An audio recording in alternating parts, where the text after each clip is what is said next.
नमस्कार, मैं हूं गौरव अग्रवाल और हम लेकर आए आपके लिए खास शो रिलायंस जियो की फ्री कॉल बंद विद अ क्वेश्चन मार्क। जी हां, रिलायंस जियो की एंट्री ने telecom sector war like situation पैदा कर दी है। टेलीकॉम सेक्टर में रिलायंस जियो का अनलिमिटेड फ्री कॉल प्लान बाकी कंपनियों की नींद उड़ा चुका है, लेकिन अब रिलायंस जियो की अनलिमिटेड फ्री कॉल प्लान पर ग्रहण लग सकता है, क्योंकि try telecom regulator authority of India कि एक पुरानी गाइडलाइंस के आधार पर कोई भी कंपनी मुफ्त में सर्विस नहीं दे सकती। आज के इस खास शो में हम इसी मुद्दे पर बात करेंगे। मेरे साथ कुछ खास मेहमान जुड़े हुए हैं। मेरे साथ बीके सिंगल है, टेलीकॉम एनालिस्ट। एक और टेलीकॉम एनालिस्ट मनोज गैरोला मेरे साथ हैं और मेरे सहयोगी असीम मनचंदा भी मेरे साथ इस शो में ग्राउंड जीरो पर से जुड़े हुए हैं। उनसे भी हम बात करेंगे, अपने व्यूअर्स से भी हम बात करेंगे और जो लोग वहां पर असीम मनचंदा के साथ होंगे उनसे भी जानकारी लेने की कोशिश करेंगे। लेकिन उससे पहले ये रिपोर्ट देख लीजिए।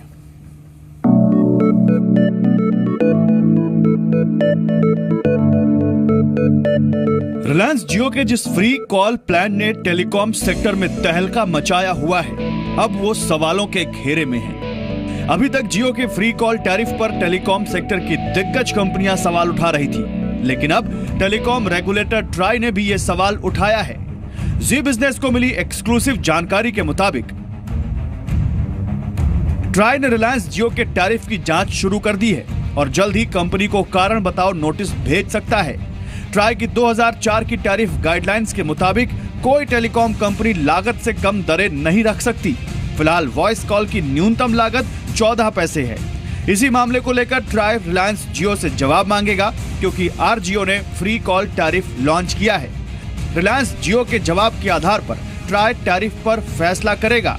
ट्राई ये भी बताएगा कि रिलायंस जियो क्रॉस सब्सिडी कर सकती है या नहीं। रिलायंस जियो के फ्री कॉल टैरिफ पर ट्राई की टेढ़ी नजर है और नियमों को देखते हुए इस पर गाज गिर सकती है। फिलहाल रिलायंस जियो के ग्राहकों की शिकायत है कि उनके कॉल नहीं लग रहे। इसकी बड़ी वजह है कि एयरटेल, वोडाफोन और आइडिया जैसी कंपनियों से कंपनी को पॉइंट्स ऑफ इंटरकनेक्शन यानी POIs नहीं मिल रहे। जीएसएम ऑपरेटर्स के संगठन COAI का मानना है कि सामान्य तौर पर किसी टेलीकॉम नेटवर्क पर एक इनकमिंग कॉल के बदले एक आउटगोइंग कॉल होती है, लेकिन जियो पर यह अनुपात 10 इनकमिंग कॉल के बदले एक आउटगोइंग कॉल हो गया है।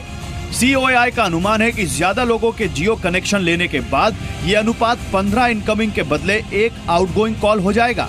ज्यादातर कॉल जियो के सिम से होगी और दूसरी कंपनियों के नेटवर्क पर पूरी होगी। इससे दूसरी कंपनियों की कमाई भी घटेगी और कॉल पूरी करने का खर्च बढ़ जाएगा।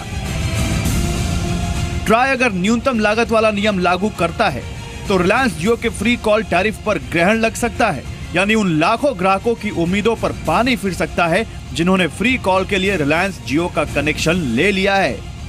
असीम मनचंदा, जी मीडिया, दिल्ली। तो अब देखते हैं ट्राई क्या करता है इस पूरे मामले में। अपने खास मेहमानों से भी बात करेंगे, लेकिन उससे पहले आपको सुनाते हैं कि COAI के डायरेक्टर जनरल राजन मैथ्यूज ने क्या कहा।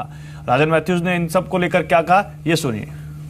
So I think the language of TTO that was mentioned indicated that the reason TRAI put the 14 paisa or the termination charge as the minimum tariff rate was to ensure that there was no predatory pricing, no inappropriate marketing by companies. So again, that was the reason there was a minimum amount. So again, the TRAI will need to look into that and see whether the RIL pricing is in any sense violating that. Again, that is the representation of the majority member companies of COAI. Okay, तो ये तो COAI के DG राजन Mathews कह रहे थे, लेकिन मेरे साथ असीम मनचंदा मेरे साथ जुड़े हुए हैं। असीम, जरा बताइए, क्या रिलायंस जियो की मुश्किलें बढ़ने वाली है ये माने, और जो उन्होंने सबसे बड़ा जो उनका एक ऑफर है वो तो यही है कि फ्री वॉइस कॉल दिया जाएगा आपको, क्या इस पर ग्रहण लग सकता है? आपके साथ जो लोग हैं उनसे पूछिए और आपके पास जो जानकारी है वो बताइए। देखिए, जो टेलीकॉम कंपनियां उन्होंने ऑब्जेक्शन किया है कि रिलायंस जियो जो है 2004 की गाइडलाइंस का जो है वायलेशन जो है वो कर रहा है। खासतौर पे कि जो टैरिफ ऑर्डर है उसमें लिखा गया है कि आप बिलो कॉस्ट जो है वो नहीं दे सकते हैं, अगर और दूसरा ये कि आप क्रॉस सब्सिडाइजेशन जो है वो नहीं कर सकते हैं। तो इन दोनों गाइडलाइंस का जो है वायलेशन हो रहा है कि अगर आपको आपकी मिनिमम कॉस्ट जो 14 पैसे अगर पड़ रही है, आप कैरेज फीस छोड़ दीजिए, लेकिन टर्मिनेशन फीस तो आप देंगे ही देंगे, तो आप उससे नीचे किस तरह से बिना लागत के जो है दे सकते हैं। अगर आप दे भी रहे हैं तो आप क्रॉस सब्सिडाइजेशन जो है वो नहीं कर सकते। तो ये दो चीज़ें हैं। लेकिन जब उपभोक्ताओं की बात करूँ तो मैं उपभोक्ताओं को अभी भी जियो सिम लेने का दरकार है। अभी भी यहाँ पर लोग खड़े हुए हैं जो कि सुबह से आए हुए हैं, जो यहाँ पर खड़े हैं, उनको जियो सिम नहीं मिल रहा। आप कब से खड़े हैं यहाँ पर?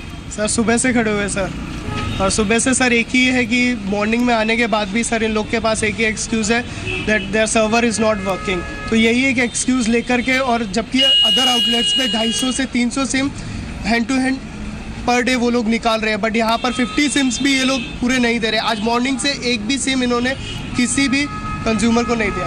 आपको सुना आपने कि कॉल्स नहीं लग रही है जियो के नेटवर्क के ऊपर? हाँ, ये भी है सर। इंटरनेट के लिए इवन दो ये लोग सिम दे रहे हैं, लेकिन फिर भी प्रॉब्लम ये आ रही है कि लोग कह रहे हैं कि हमारा सिम एक्टिवेट नहीं हो पा रही है। ठीक है, कई लोगों को अगर सिम भी लेनी है तो उसके लिए उनका बार कोड जनरेट नहीं हो रहा। They are facing these sorts of problems. आप बताइए, आप कब से खड़े हैं यहाँ पर? मैं 10:30 बजे यहाँ पे खड़ा हूँ और यहाँ पे किसी को भी सिम नहीं दिया गया और 3 बजे बंद करके चले गए। अच्छा, कॉल्स लग रही हैं सिम से? अगर आपने किसी से आपके दोस्त यार ने लिया उससे पता हो? कॉल्स लग रही है, पर कभी कभार हो रहा है कि नेटवर्क ही नहीं आ रहा, और कभी इंटरनेट का सिर्फ 0 kbps आ रही है स्पीड कभी कभार।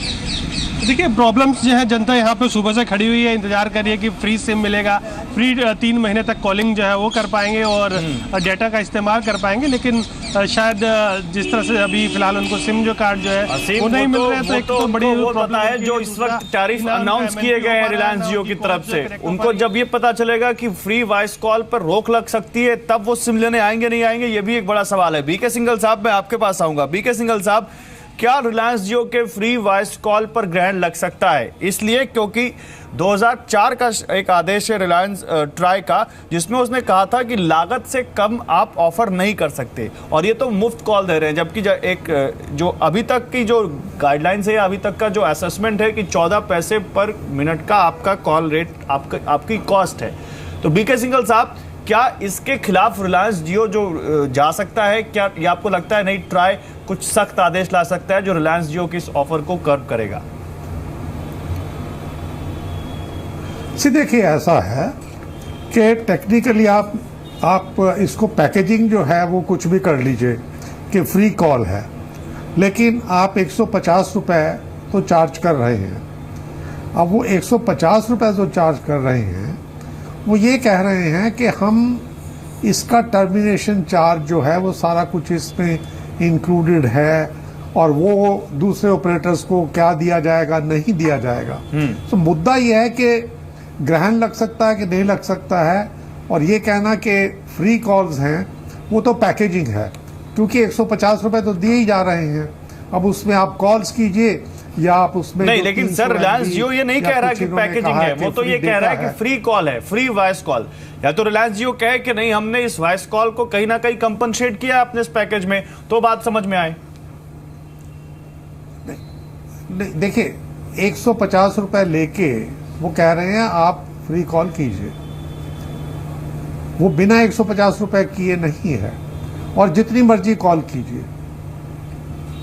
या मेरे समझने में गलती हो रही है? अगर तो इन्होंने 150 रुपए नहीं लिए और फ्री कॉल दे रहे हैं, then it is a subsidy, and when it is a subsidy, इसका मतलब ये हुआ कि जो कैरिज है और ये जो आईयूसी है वो पे नहीं हो रहा है। वो बिल्कुल गलत है, क्योंकि कॉमर्शियल लॉन्च हो चुका है। फिर ये अनइवन प्लेइंग फील्ड है, फिर ये जो है फेयर कंपटीशन नहीं है। और इसके मामले में जो आपने रेगुलेशन है मेरे सामने है, उसमें बड़ा क्लियरली लिखा हुआ है एक्सप्लेनेटरी मेमोरेंडम में कि आप क्रॉस सब्सिडाइज नहीं कर सकते। यही तो सवाल है। सर, आप रहिए मेरे साथ, मनोज गैरोला मेरे साथ है। मनोज, आप भी पूरे रिलायंस जियो को काफी दिनों से एनालाइज कर रहे हैं जब से ये मार्केट में आया है। क्या लगता है आपको कि क्या ये रिलायंस जियो के लिए गले की हड्डी बन जाएगा?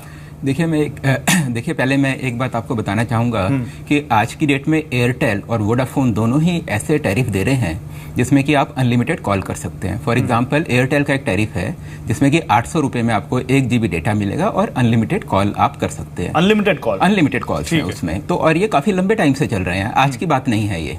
तो इसीलिए अगर रिलायंस भी वही चीज़ दे रहा है, बस ये है कि रिलायंस ने उसको 800 रुपये से कम करके 500 रुपये कर दिया। 500 रुपये में आपको 4GB मिलेगा और अनलिमिटेड कॉल मिलेंगी, या फिर 149 रुपीज़ में आपको अनलिमिटेड कॉल मिलेंगी और आपको 0.3GB डेटा मिलेगा।